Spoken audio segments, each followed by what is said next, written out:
Mercury retrograde is starting again, and this time in the sign of Pisces. So we can expect some hazy communication, some, technical glitches and breakdowns, but there are ways that we can navigate through this. So let's go over everything and, give ourselves some knowledge on how we can see our way through this. And it will feel a little easier. I don't know. I'm Day. I do astrology and tarot readings, as well as subconscious reprogramming with sound healing meditations and hypnosis, specifically for neurodivergent women. So I want to give us some clarity during this Mercury retrograde, specifically because we are in a very big eclipse season portal. So, our thought process, the clarity of our own intentions, and where we put our action is extra important during this time. So, even though we might have some confusion and not be able to really formulate everything as we would like, we can still, take action and do it imperfectly.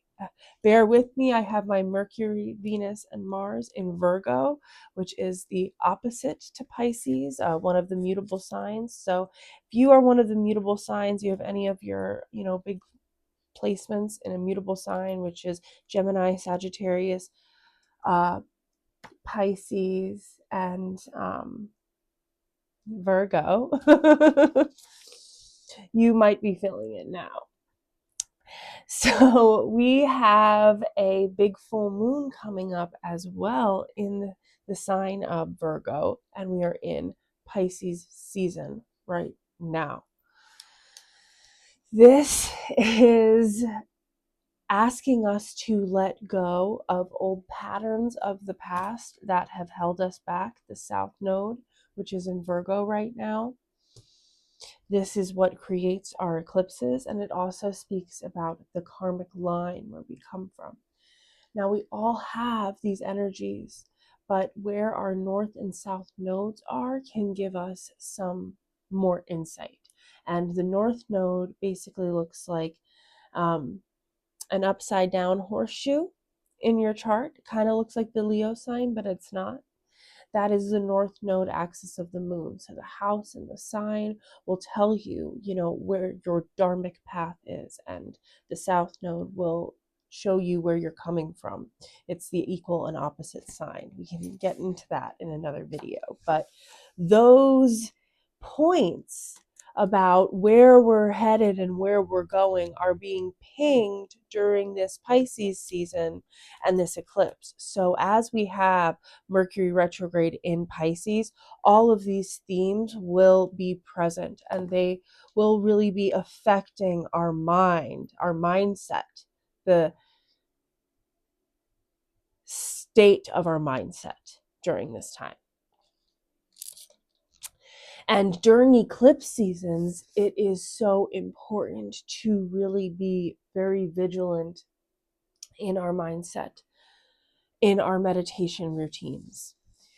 Pisces, which is the dreamer archetype, is balanced and grounded in its axis to its opposite sign, its sister sign, Virgo, which is all about the consistent daily action, and how that is how we ground ourselves on this earth within the lives that we desire to build, because it is the consistent daily action that creates something larger as a whole.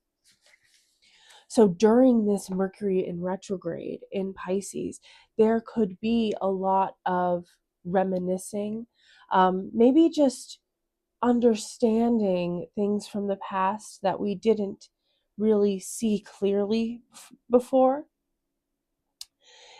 Pisces is all about illusions, but it also can lift illusions. We just had a very big astrological transit of Saturn and Neptune in the sign of Aries. And Neptune rules Pisces. So that Neptunian energy has gone out of the sign of Pisces and now is in Aries, which is of ourself, connecting with Saturn. This creates an energy that is very certain in its movement forward, in where we see ourselves. So we have this time of Mercury retrograde where we all, I think, are going to be in the sauce for a while. This is going from the 26th of February to the 20th of March. This is going to take us through the eclipse portal so that when we get out of this retrograde through the eclipse portal, things will be much clearer about the path ahead. Right now, the path ahead requires a certain kind of faith where maybe we feel it, but we don't see all of the logical steps. We just know the few steps forward. If you think about when you move through the fog, when you're driving through the fog, we need our fog lights. We do not need our headlights, because if we try to look too far forward, we can blind ourselves completely. The fog is actually a gift right now, because it is requiring us to focus on what is directly in front of us. This will give us a chance to solidify the daily routines that the Virgoan energy needs within us, because we all have these energies in our charts. We all need to work with each one of them. So as we connect with the dream space, the visions, what we want to bring into fruition, what we want to seed into this world, we do that with our aligned, consistent daily action, because it's not just about taking action to find some sense of control, which can be the shadow side of Virgo, but it is about taking action in alignment to the greater whole and the greater vision that we have, that we are really being tapped on the head to create from the divine, from a greater source of flow state consciousness, whatever you want to call it. This is a time to get very clear on where we are moving and on that path ahead. Because as we move through this eclipse season, with this next full moon, we are releasing what we don't need to hold on to, sloughing off everything from the past. We have entered the year of the fire horse. We have released the year of the snake, and we have shed that skin. But I think that there might just be a little bit that we need to kick off right at the end. And this is a gift so that we can be clear about ourselves moving forward and what we want to bring into fruition moving forward.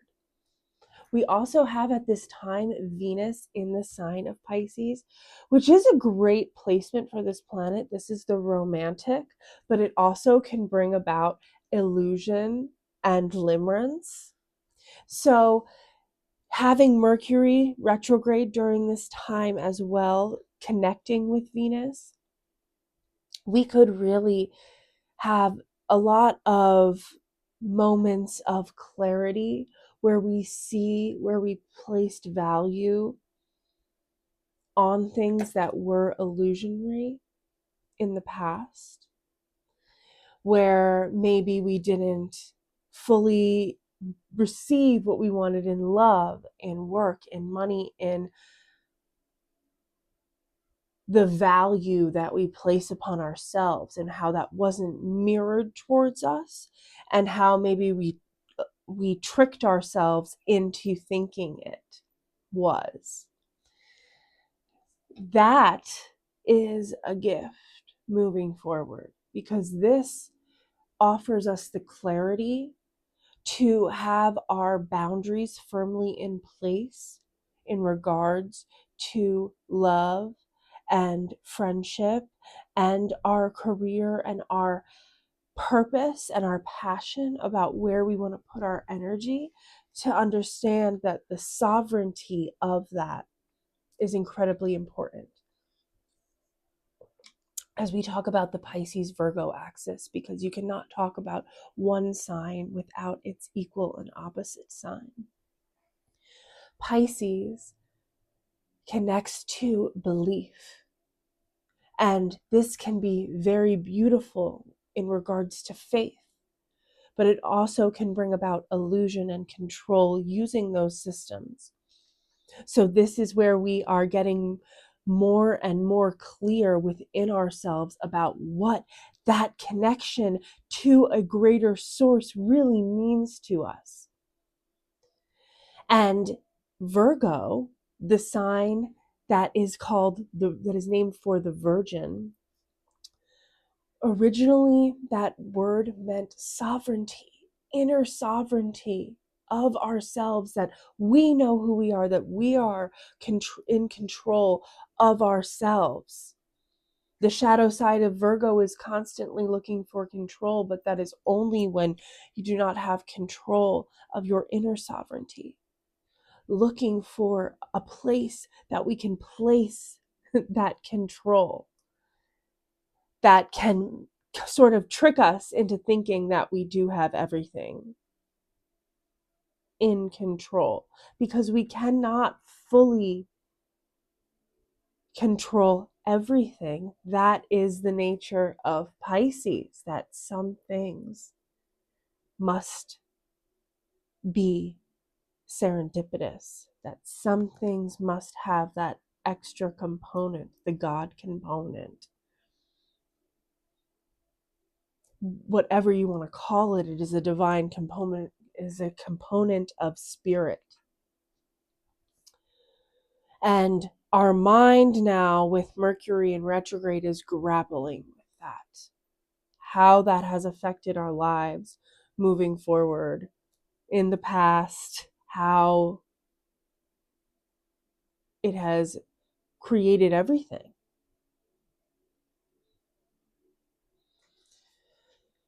So as we connect to the consistent daily action of our inner sovereignty, using that Virgo energy on the earthly plane,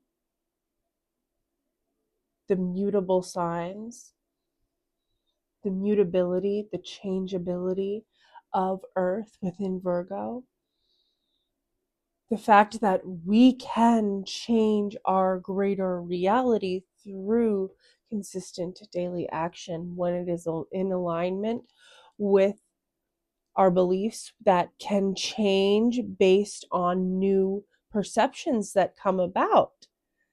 Pisces, the mutability of water, that maybe we do have emotions that come up, but those emotions always move like a wave, and we can move through them, and we can use them to create something, and we can use them to have faith in something, and we can find ways to integrate that into our lives that allows some room for the unexpected. Because this energy here, these transits are bringing about the unexpected. But sometimes that's exactly what we need. I just saw a video where Joe Dispenza was talking about the unexpected. That is actually our natural state when we are like that. What our brain does is it mimics psilocybin. It puts you in the state of the present moment, where you are not expecting anything, where you're not trying to predict anything from the future or projecting from the past, where you are just in the present moment experiencing. And this is in a natural state, just through meditation. That is when the unexpected can happen. But in order for us to get to those places, we have to work through what we have buried. And Mercury retrograding in Pisces, connecting with Venus in Pisces, will bring up what we have buried, especially if we've not done that shadow work before. If we've been doing shadow work around this, it will sort of just be confirmation and maybe some final releasing of the past. If not, it will start a lot of shadow work in people. And, you got to start somewhere. And it only gets easier once you stop ignoring the heart beating underneath the floorboards, if you know what I mean. On that note, I'm going to close this out with some questions that we can journal for ourselves. Where do I see myself going? And what can I do each day to create the blueprint for that? Okay, I think that will be very helpful as we move through this next season. If you would like a personal reading where we look at your chart, see the current transits, the areas of your life that this is affecting, your specific path of destiny, you can go to a link in my bio or embodiedsoulstudio.com/readings. I'd love it if you subscribe to the channel, like the video, comment if you have any questions, or you want a video on any other specifics. I will see you in the next one. I am bringing about more of this astrology content as I've gained my health back, so I'm excited to keep posting videos here about this. So I'll see you soon.